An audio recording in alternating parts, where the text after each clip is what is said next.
Hi guys, Salaam Nerds here, and we want to talk to you guys about the floods in Pakistan that have damaged almost 1 million homes and wiped out entire villages. The flooding in Pakistan is due to climate change. The melting glaciers and torrential rain have caused the death tolls to be in the thousands, with more than 33 million people displaced. One third of Pakistan is underwater. This is more than a national emergency, this is a humanitarian catastrophe. This is because the CO2 emissions produced by countries like the UK, the US, Russia, and France.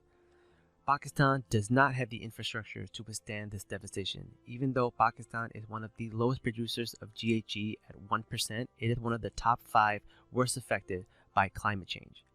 We here at Salaam Nerds are sending direct links to you guys to Islamic Relief so you can donate. Please donate generously.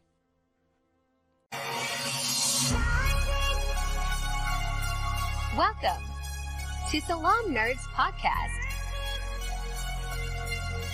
Alright guys, you ready for your first EDM festival? Let's go! My first EDM festival. Yo, it's the Salaam Nerds! My name is Neebz, aka E1-3. I'm here with my boy Jazz. Yo, what's up? We got some new friends up in here! All nerds! All nerds here, bro! All nerds here!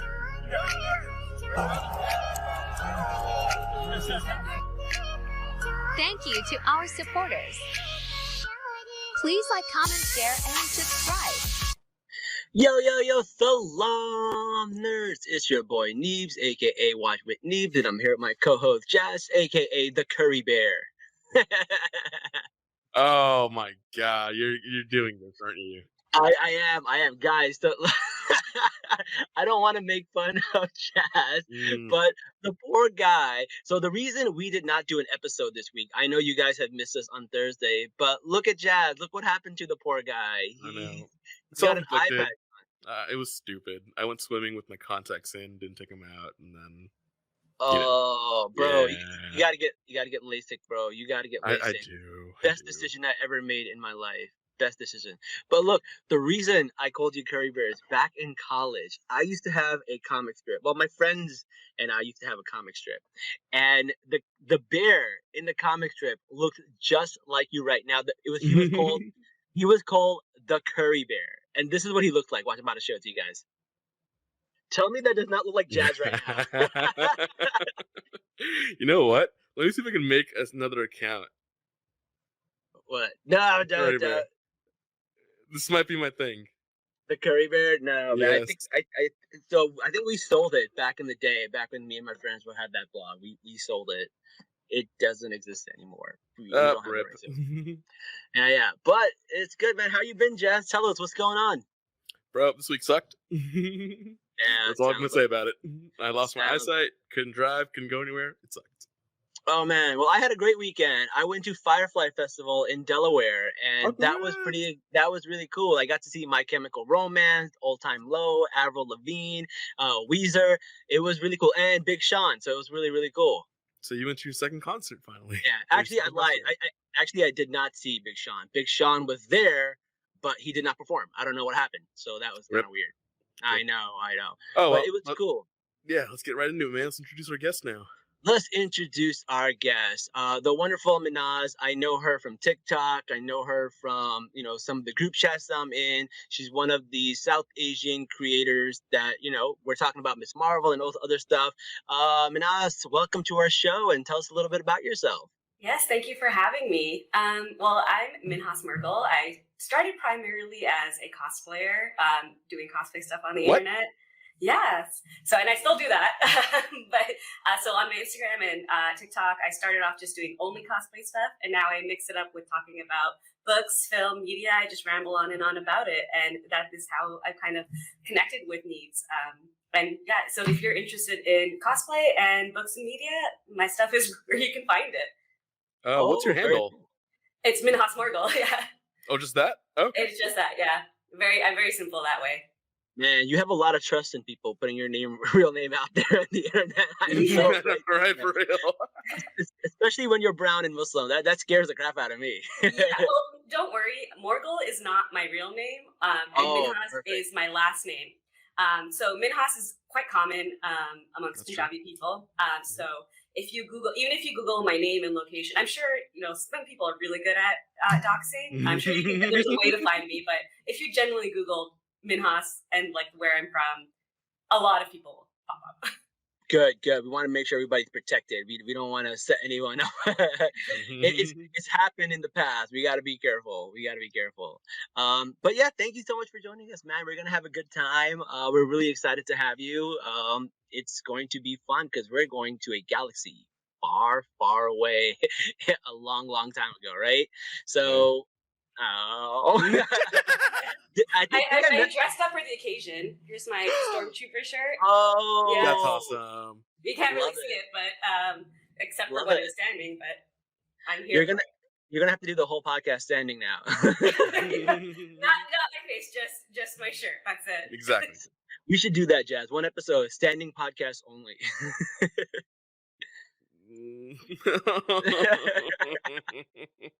Okay. Look, you know why? People will get to their point faster because, like, if you're standing up You're and right. talking, they're gonna get to their point. They're not gonna be dragging on and on. That's how you make a good podcast. I think I just figured out a strategy. So we gang desk, got it. Exactly. Well, let's get into it, man. We're gonna start talking about Andor, episode 1 through 3. So if you have not seen these episodes, obviously they're gonna be spoilers. People don't realize that, but we do recaps. In order to do recaps, you kind of have to spoil stuff, guys. I don't know what to tell you. It's a little concerning when you guys are like, you guys spoiled this for me, and it's called She-Hulk episode 4 recap. I don't know what to tell you. Like, yo, like if you haven't seen it yet, don't listen to our thing yet. Like, go watch first, then Yeah. go listen. Like, Well, it's not complicated. Well, like first. Feel free to like and then come back. Oh, of course, yeah. Like, share, comment, subscribe, then come back. Exactly. All right, cool. Let's talk about Andor. Since we saw the first 3 episodes, why don't we go around the room and everybody give their opinions about the show? So why don't we go with ladies first? Yes. So I was a huge fan of Rogue One, so I was really, really excited for like this prequel kind of thing coming out. Especially since Diego Luna is such a talented actor and voice actor. He's done a lot of voice acting, actually. So I don't know if you guys know about Tales of Arcadia. He's the voice actor for the aliens in that, and they're all very kind of Hispanic based because that's part of his heritage.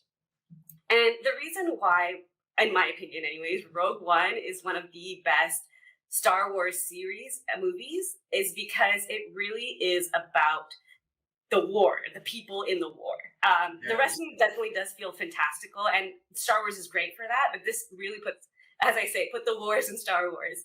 And that's kind of what I expected going into Andor as well, especially since Andor's character, always spoke about like growing up within this struggle. And it has been an eternal struggle. And it really delivered. I was stressed out from episode 1 to episode 3 for that very reason. Yeah.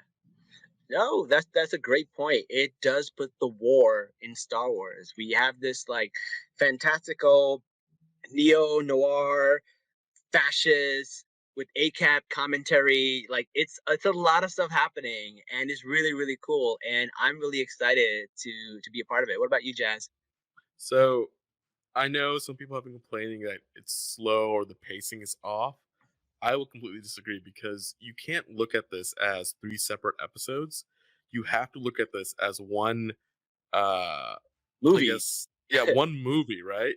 And it's just like in the past, right? When sci-fi shows first came out, they syndicated like 2 hours of the first couple of episodes, like in the 70s and 80s for all the sci-fi shows. They're redoing that right now. This is a callback to all the nerds from years past. And the pacing isn't off. If you watch this as a movie, all 3 episodes all the way through, they get a lot established. They build this whole world. They have introduced all these characters. They introduce 3 separate planets, technically. It's just really cool. And I'm very excited because this isn't like nostalgia, right? Like Star Wars nostalgia, like some of the shows are like nostalgia driven, right?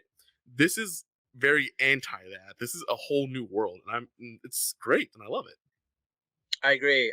I really, really enjoy that aspect of it. I also don't think the pacing is off because it sets the mood. Like it's a I don't know what, but like it does have this like cyberpunk noir feel to it, right? When he's like Hmm. in the beginning and he's in the rain, and you see that he has to find his sister.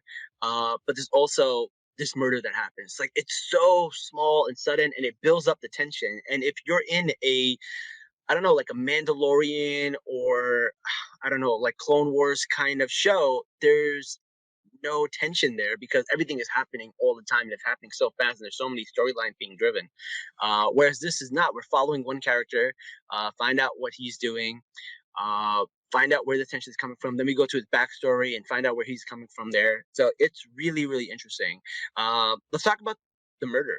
The I I have some feelings about it because like listen, Andor Cassian isn't without fault. I feel like like look, I get it. The cops were harassing him. I get it. It was an accident.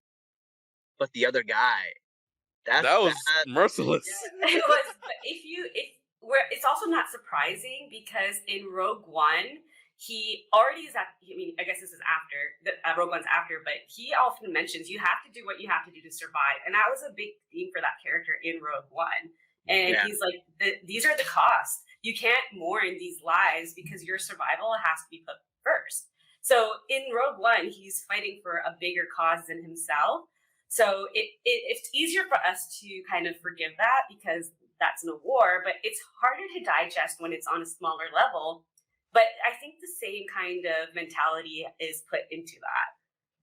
Yeah, I agree, and I'm glad that you brought up the Rogue One because he says in Rogue One so many times that he's not a hero. I'm not a good guy. I've done terrible things, and we're kind of just like in Rogue One going, sure, that's just what heroes say, right? It's like the anti-hero. It's kind of like Sherlock, where he goes like, I'm on the side of angels, but don't mistake me for one, right? So you get this idea of like, oh, he's just that kind of character, but now we actually get to see some of the controversial things that he did, and we learned that yeah, he's not the hero that he was in Rogue One. So it's really cool that you brought that up. Jazz, what are your thoughts about the murder? Like I said, man, it was merciless, right? The first one, an accident, fine, that's manslaughter, right? But the second one, he just point blank shot him, and I was like, oh, are we watching this on Disney? Like, did this just happen on a Disney platform? All Right, right, right. cool. Like, all right, let's get into it.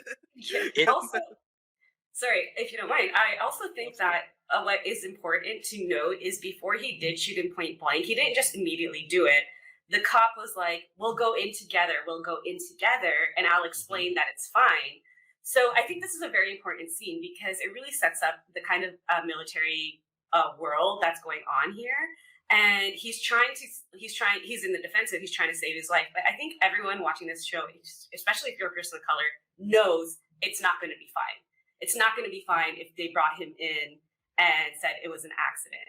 So I think Right. that setting up that before he shot him point blank definitely softened. Again, it's not really, none of it's good, but it definitely it brings some explanation into why things are the way they are. but here's Yeah, the thing, no. right? There's this fascist, corrupt regime. Even though he said, "Yeah, we'll go in there together," like, do you believe him? Like, Nope. I wouldn't. Yes. Nope, not at all. And I think that's what he was hesitating initially. He was like, maybe, but then like, as the more the cop talked, he was like, wait a second, no, I'm not gonna survive if I go with them. There's no way. I need to survive right now. And then he did just do the deed. And you Yeah, gotta appreciate that he didn't even try to hide the bodies or anything. He's like, okay, bye. Yeah. I deal with the consequences later. yeah. It's funny they got no CCTV up in Star Wars. No one saw Hey him man, going. this is a galaxy far, far away. It's a very long, long time ago. All right, All right. CCTV is a modern invention. Oh, Yeah, sure. especially since the fall of okay, I'm gonna get really dirty here. Especially since the fall of the Republic. What's really fascinating about that storyline, especially since Rogue One is in the middle, is when you see in the prequels, they're very highly advanced and they have very advanced technology. But because of what happened with after the Clone Wars and after Anakin kind of turned to the dark side, you see a deterioration in technology, and that old world technology is almost ancient and unreachable. So all the technology you see after that is kind of wonky. It doesn't really work properly. It's like kind of like the 40s radar bleep bleep bleep kind of technology. So that kind of like monitoring. I can't. No, we get what you mean. Yeah, it just doesn't exist. They have to rely on this kind of ancient technology to one point. And the second point is those cops are not supposed to be there. And they mentioned that in the headquarters, why they wanted to show it as an accident, because all those cops were still doing illegal things. And yeah, they turn away from it because it is a military state. But if this becomes public, it's a different issue. And that's why I think it's going to be really interesting at the end how catastrophically that officer has failed and the consequences of his actions. I'm interested to see how that goes going forward. That's pretty interesting. I'm pretty excited about that too. And you're right. The fact that this cop has failed is going to have a lot of implications, and a lot of things are going to progress in a very particular way because of that. So I think that's really interesting. That's so true. let's talk. Bullet started this whole thing. Yeah, right. Exactly. And the thing is, they're this fascist state. Like, one person stands up to us, then we lose all our power, right? They rule through fear and stuff, which is pretty interesting. Let's talk about this super cop. Homie, this motherfucker. He tailored his suit. He tailored it. Like, who does that? Like, is his uniform? Man took it in. He's like, yo, I gotta look fresh to death. So he's someone who takes his job very, very seriously. Like, to the point where he's almost fanatical about his job, right? I can see a lot of people doing that, right? A lot of people who go into the army, a lot of people who go into the police department are definitely like that. What did you guys think of his personality, Minas? Yeah, definitely unhinged a bit. I think the most unsettling part of that is we know people like that in our real life. This inability to, why does he care so much about these cops, first of all, right? I don't think he actually cares about these people. He believes so much in this system that he can't fathom it failing or it being corrupt. And we know those are the scariest type of people to exist out there, because they believe at the end of the day they're doing the right thing. Yes, yeah. The U.S. government's not evil ever. They've only done good things. We've only liberated people. We've never hurt them. Yes. God bless America. No, it's a fair point, and I'm pretty excited that the show is going to dive into it, because it's not just like this fascist cop story that they have, but they also have a little bit of, I don't know, it looks like maybe colonizing when they talk about 100% colonizing. 100% colonizing. They talk about Kanari and him being from there, and literally they gassed that whole planet and nobody survived. So they were there mining their resources and stuff like that. Neebz, they didn't gas the planet. It was an accident. Okay. Yeah, sure. Just like in Colombia with the firing squads and Coca-Cola, it was an accident. Okay. Bring some history up in here. All right. Look. I'm pretty excited that this show is going to dive into all this stuff. But this is why I don't mind the pacing. I feel like it's taking its time setting up all of these stories. It's taking its time setting up all the things that we want to learn and see. And we're gonna get to see that, I think, in due time. I think you just gotta, listen, hold your horses, man. What is with everybody jumping on all of these shows, like Rings of Power and then Cassian? If you don't get what you want in the first 10 minutes, it's not a great show. Come on, guys. Do we have to go back? I remember when I used to watch shows like Smallville, we didn't get to see Superman put on a cape until 10 seasons. Come on. Bro, do not get me started on One Piece. This episode has a 100 episode build up before it gets good. So yeah, delayed gratification. Yeah. There. But what I find really interesting about the pacing, especially with these new shows like Star Wars and Rings of Power, is they're really paying homage to traditional filmmaking, even though these are TV shows. So with Andor, you do see a lot of influence from movies like Blade Runner and even Dune book, Yes. which Star Wars is based off of. So that pacing is really prevalent in terms of that. I'm really glad you brought up Blade Runner, because there was a lot of scenes that were just like, you can put the two characters in like side by side and it's identical. So I really noticed that too. It's pretty interesting how they put the two together. So I'm excited. And like, I think Cassian, aka Diego Luna, does such a great job in this show. But let's talk about some other characters that we like, man. Because listen, Bix. Woo! Listen, Oh, Neebz. listen. I was like, who is that? When I saw that, I was like, fucking Tim. I hate this motherfucking Tim. Unworthy. Okay, like 100% unworthy. somebody in our chat was saying this the other day. Like, who in the hell in the Star Wars universe has a name like Tim? Like, we have names like Cassian, and we have names like Jindarin, and then we got Tim. With 2 M's. Yeah. Yeah. Well, He's the some guy of all the some guys. yeah, it's 100%. like, I remember he's like, it's Tim with 2 M's because the second M stands for motherfucker. That's what he is. God, I hated him so much. I know. And the thing is, like, you see him die, and you feel kind of conflicted. Then you're like, oh, that's her boyfriend. But then he's also like a jackass. So it's kind of like really sad. Okay, what did you guys think of Bix and Tim? I think Bix was the highlight of that whole relationship, and the only reason you feel sad for Tim is because of Bix, because you know Bix is sad. I think like that's the only reason you really feel conflicted. Yeah. There is no realistic reason for him to have ratted Andor out, other than jealousy, and that's not a good reason. There was no threat to his life. There was no danger there.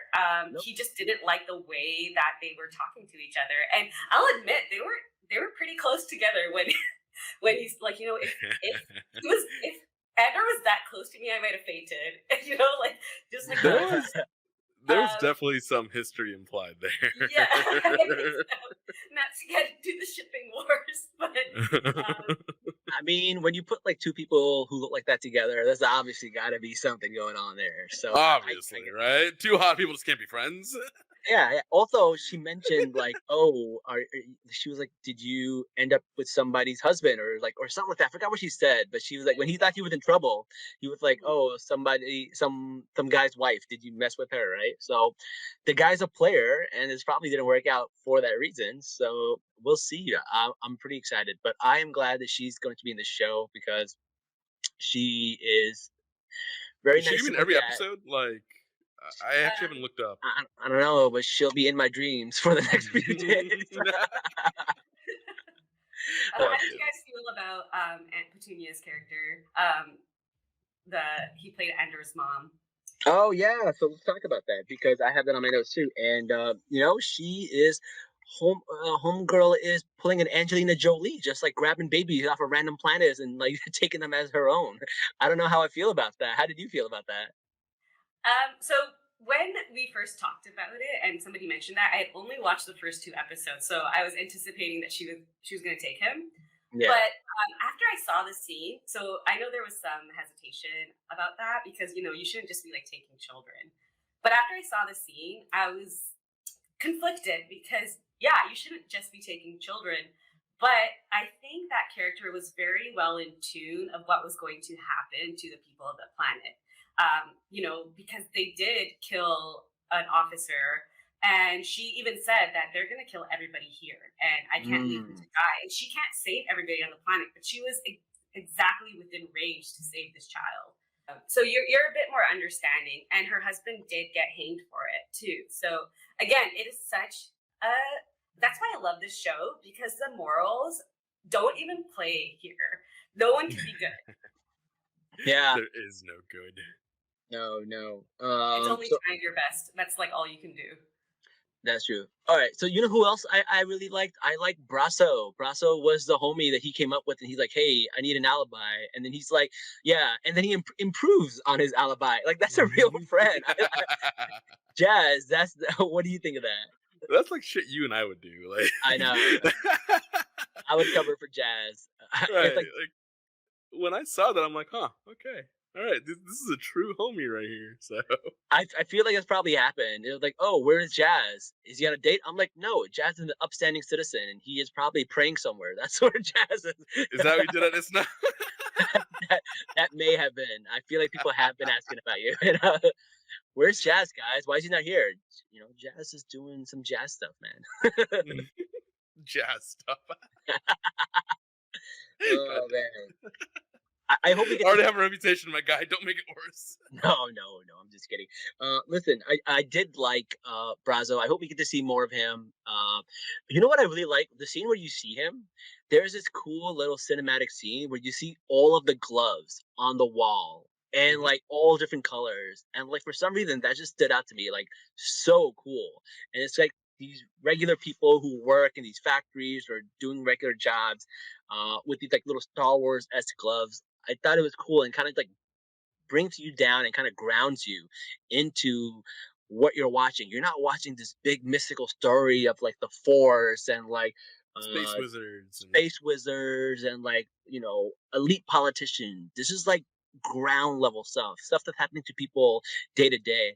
And one of the things that I really like about this is I feel like it's going to go into Rogue One and how these people got to where they are, because for a lot of people they don't realize that the rebels had to do some stuff. The rebels aren't perfect, and it's always interesting when you think about rebels. Like normal people think that like America is a good guy. Be like, no, America wouldn't be the rebels in these situations, bro. A ragtag team trying to take down a giant imperial empire. Like, nope, I don't think that's America, guys. I'm sorry. So it's it pretty was interesting. America, but At one point, but At you know one what point, happened. yeah. Yeah. So Then you live long enough You to live become long the enough to villain. become the villain, exactly. Dark Knight shit, right?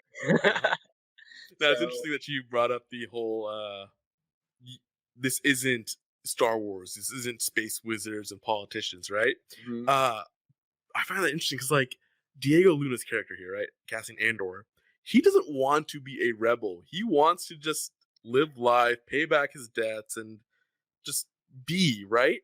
He tries so goddamn hard not to be a rebel or not to get involved, not to like ruffle too many feathers, right? He just wants to work, or not, he doesn't want to work, but he wants to find a quick way to get money, pay it off, and then be free, right? And so you're right, this is much different than typical Star Wars, where you have, that scruffy hero in Han Solo fighting the big bad. This isn't like that. This is more like the anti-Han Solo. This is the guy who just wants to be, and he's not getting caught up into it, not because he wants to, but because he has to. Yeah, I mean, he's the reluctant protagonist, but like he does have a noble cause, right? He wants to find his sister, right? Something that his little side mission that he's doing that sets off this chain of events. And it's a good indication of like where this story is going, because that's the ground level that it's going to get. It's never going to get bigger than that because we know where it ends. We've seen Rogue One. We know where they go. We just don't know how they get there. So that's what I really like about this. That's why I'm really excited about it. I feel like it's going to stay at that level. We're not going to see Darth Vader come in. We're not going to see Yoda come in. We're going to see these people who we've never seen before. There's not going to be any Easter eggs. In fact, they told us don't expect any Easter eggs, which I like it. I'm I am okay done. with it. Yeah. I'm done with the Skywalkers, man. I'm good with them. I think they have a great story. I think his button is wrapped up in a cute little bow. And let's find something new. Let's find some new people to find these stories to. And I think Cassian and the people that we're going to meet along the way, hopefully can do that. Because even though we know what happens to Cassian, there's other characters that we're going to get to meet who we could see later on. So I don't know. How do you guys feel about that, Minas? I think I agree. And why it's beautiful is because even though Star Wars has been around for so long, unless you read the extended universe books, you don't really get a feel of what this world is other than outside the main characters. And now we're really starting to see that get fleshed out. And I think that's super important. And you're right, I am a bit tired of the Skywalker family. I think I was tired of it before the last trilogy even ended, where it's like the story it's messy. What is happening? And it's not explained why things are the way they are. And I think that's why these TV shows are very strong, because we finally get to see that explanation of what's going on in the universe of Star Wars. Yeah, like I think Obi-Wan Kenobi is probably the last one that could get away with it. I think we're good. I don't think there's anything left that I need to see uncovered or see. I want to see stuff about Ahsoka, Ezra, like all of these characters that we met in like Rebels, maybe some characters from Clone Wars. All these people. Like, Give me Admiral Thrawn. I want to see him. Oh man, that's gonna be amazing, right? So we get to see all that stuff. I'm excited for it. Also, it gives a chance to add more people of color into these stories, man. I enjoy that, and there's so much Hispanic representation in Star Wars right now. Yeah. It's so nice, and I've seen a lot of TikToks from a lot of like Latino creators, and they're like always so disappointed with Marvel. So it's nice to see that like Disney still is doing something with Star Wars, at least, right? So we got Jin Darin, we got Luga, Ahsoka Tano, like so many people that have been carrying Star Wars. Yeah. Majority of them Latino, and it's nice to see that. It is nice to see that. It's nice to see them getting propped up, and you can really see it within the community as well. And within the actors, they are always propping each other up. The guy who played the Mandalorian, what's his name? Pedro Pascal. Yes, Pedro Pascal and Diego Luna have been seen on interviews together, and they're just so excited to be in each other's presence, and it's really lovely, I think. Cute. I think it's like a long overdue as well. Yeah. Also, Poe Dameron, right? He's also yeah. I love that. It's awesome. I'm so super excited. Oscar Isaacs is killing it in the fantasy. So he's in Star Wars. He's in Dune. He's in Marvel. Apocalypse. Yeah, he's in Marvel.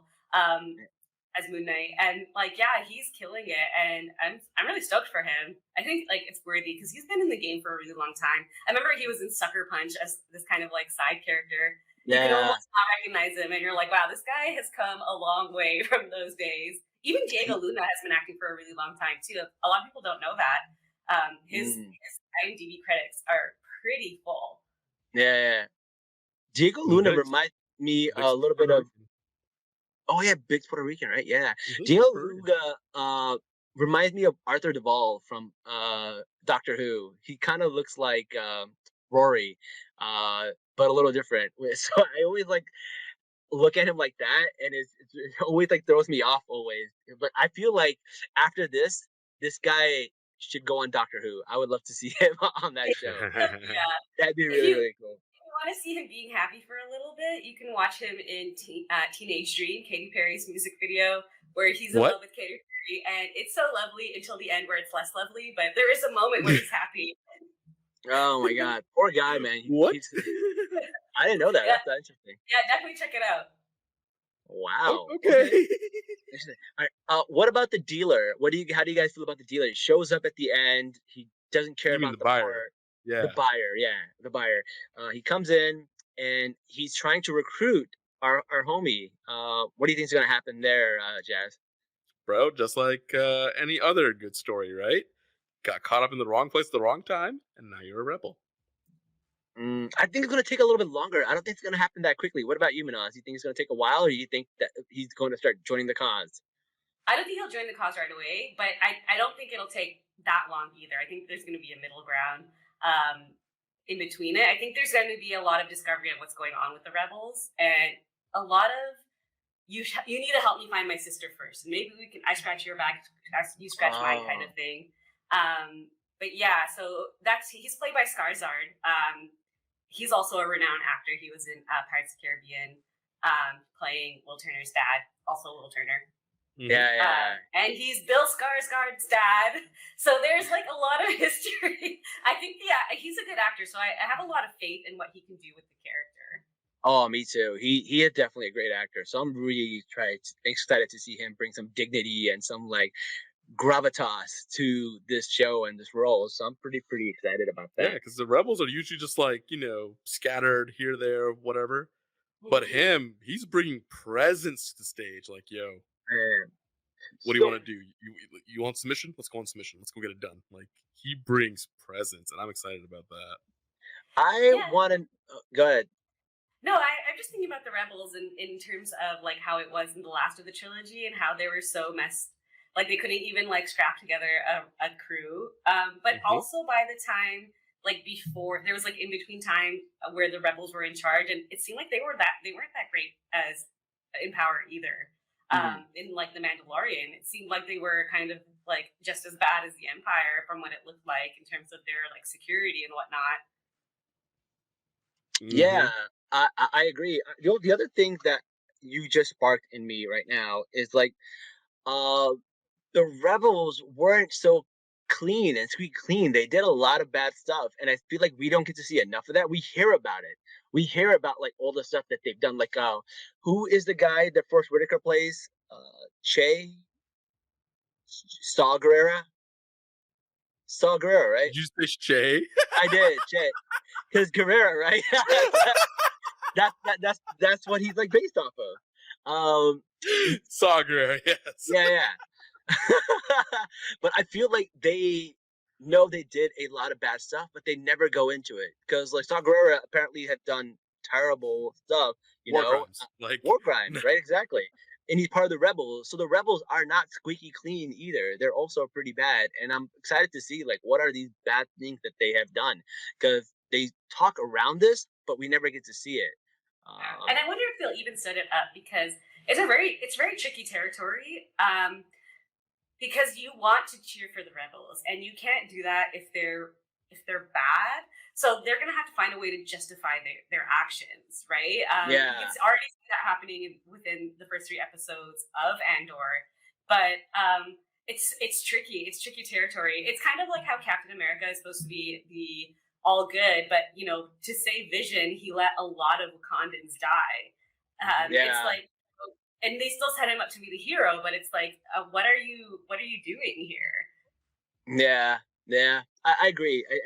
It gets a little difficult. I feel like but I feel like the first episode kind of sets that up, right? Because the same thing, going back to the beginning, he does commit a murder, point blank, no questions about it. But had he not, his life probably would have been over. He probably would have been in jail or probably would have died because it is a fascist state and he would not get a fair trial. So it's kind of like, you're damned if you do, you're damned if you don't. Right. Yeah, it's definitely going to be interesting. And I like that the world is getting more gray area-y. Like, we don't know who's the good guy, who's the bad guy, because in real life, once a new regime takes over, it's impossible to have it not become corrupt. I feel like we've seen that throughout our whole history. Yeah, absolute power corrupts absolutely, right? Always.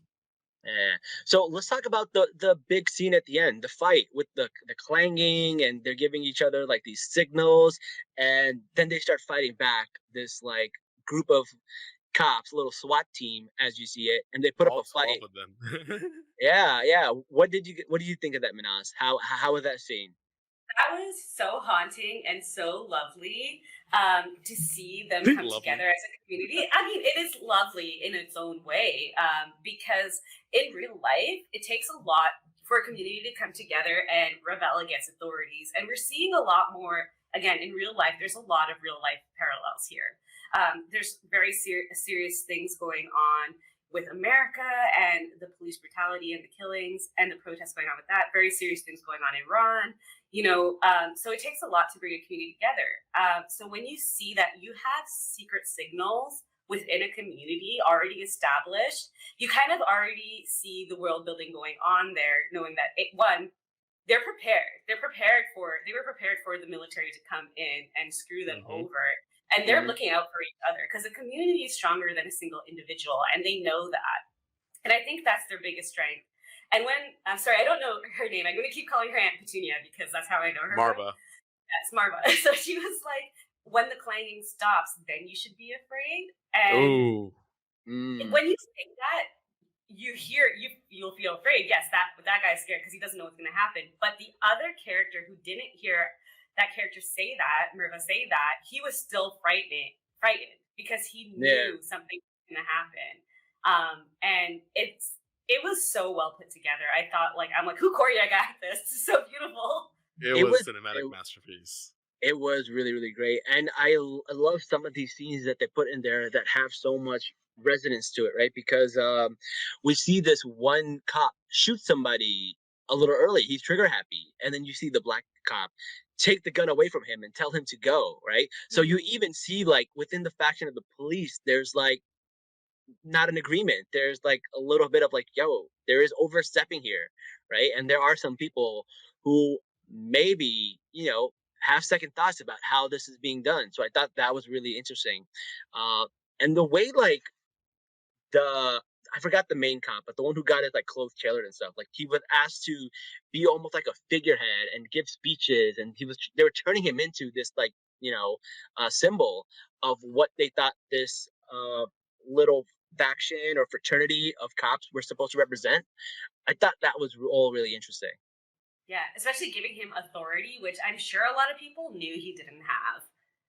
Yeah. Oh yeah, for sure. Yeah, some people really believed in the cause, and I think they, like, the people in the cops didn't really like how things were run with the other guy, and you could tell there was a lot of suppressed, I want to go out and kill these people, and those are the ones who followed him without question.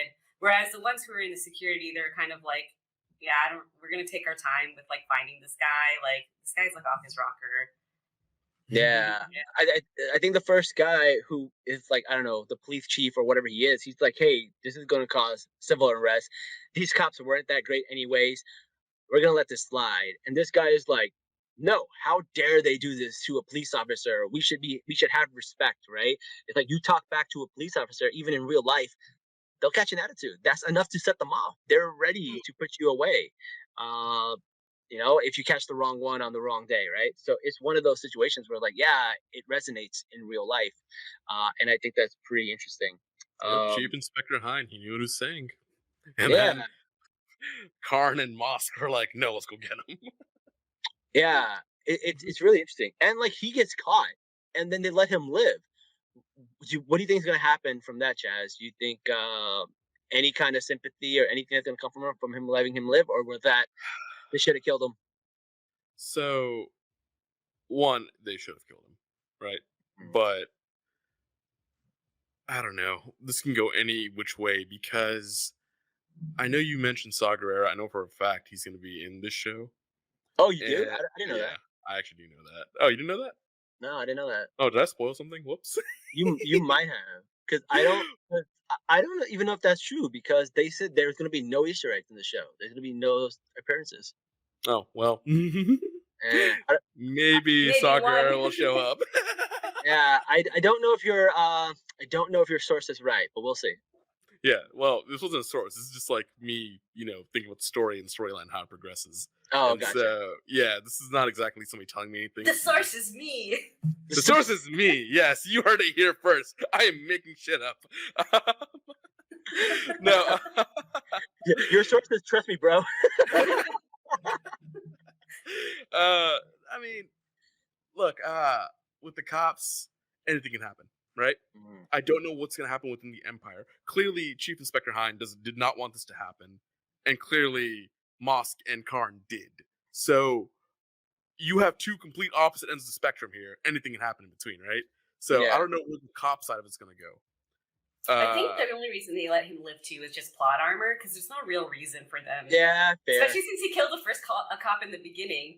But in a storytelling perspective, I feel like it's necessary, because you want to see him get the consequences of his actions. You want to see him get reprimanded from his superiors. But in terms of just if you're just looking at why would Diego let this character live, there's no real reason for that. Yeah, fair. It is a little bit of a clusterfuck of like situations, and we're going to see the fallout of that and how much trouble he's going to get in, which is going to be fun to see. The other thing that I really like, that I feel like the symbolism was really cool, is the entire show, they kept saying things like, oh, tell your mom to turn up the heat. And like the last scene we see is her breathing, and you can see like the cold, her breath from the cold. I thought that was really, really cool. I was like, I don't know what the symbolism for that is, but it was really cool to see, and I feel like it's a little bit of a setup. So I hope she doesn't die. I hope she stays No, alive. no, Yeah. no. Marvel will be there for a while. Don't worry. Okay. There's a lot of great visuals going on in the show, and I think they definitely put a lot of care into the show. It's not just a money grab, which I think it's kind of beautiful for that, because it's so easy to do that with Star Wars. I think the last trilogy was a money grab, and that's why it kind of failed so 100%. catastrophically. And yeah, so it's just the cinematics are beautiful, the dialogue is beautiful, the characters have great chemistry. They really put their heart and soul into the show. Yeah, I agree. And I feel like all the people right now talking about it and saying, oh, it's slow, they don't like it, blah, blah, blah, they're going to change their tunes because it's so weird. Like, I feel like these trolls are so interesting because, like, what happens is they're like, I want this to happen in the show. I want this to happen in the show. And because of that, the show is boring. And then, like, it happened. They're like, I told you the show would get good when this happens. Like, yeah, bro. It was always going to happen. It was always the plan. They set it up. That's how stories work. You can't just get what you want right at the beginning.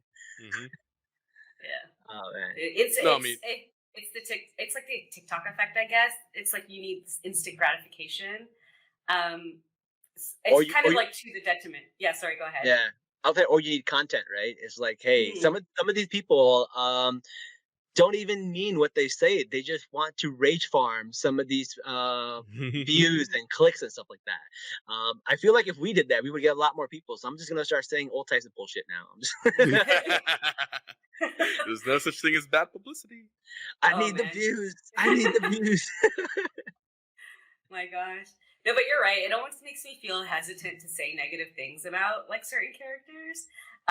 Because there's so much hate out there, and you want to counteract it with the love that you have for the show. It makes it difficult to have like an actual dialogue about the show.